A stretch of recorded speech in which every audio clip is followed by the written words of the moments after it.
Tipper ಮತ್ತು bike ನಡುವೆ ಅಪಘಾತ ಸಂಭವಿಸಿದ್ದು ಬೈಕ್ ಸವಾರ ಸ್ಥಳದಲ್ಲೇ ಸಾವನ್ನಪ್ಪಿರುವಂತಹ ಘಟನೆ ದೇವರಹಿಪ್ಪರಿಗೆಯಲ್ಲಿ ನಡೆದಿದೆ.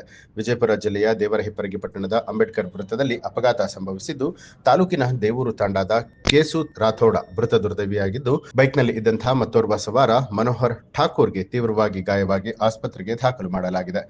ದೇವರಹಿಪ್ಪರಗಿ ಪೊಲೀಸ್ ಠಾಣೆ ವ್ಯಾಪ್ತಿಯಲ್ಲಿ ಪ್ರಕರಣ ನಡೆದಿರುವಂಥದ್ದು.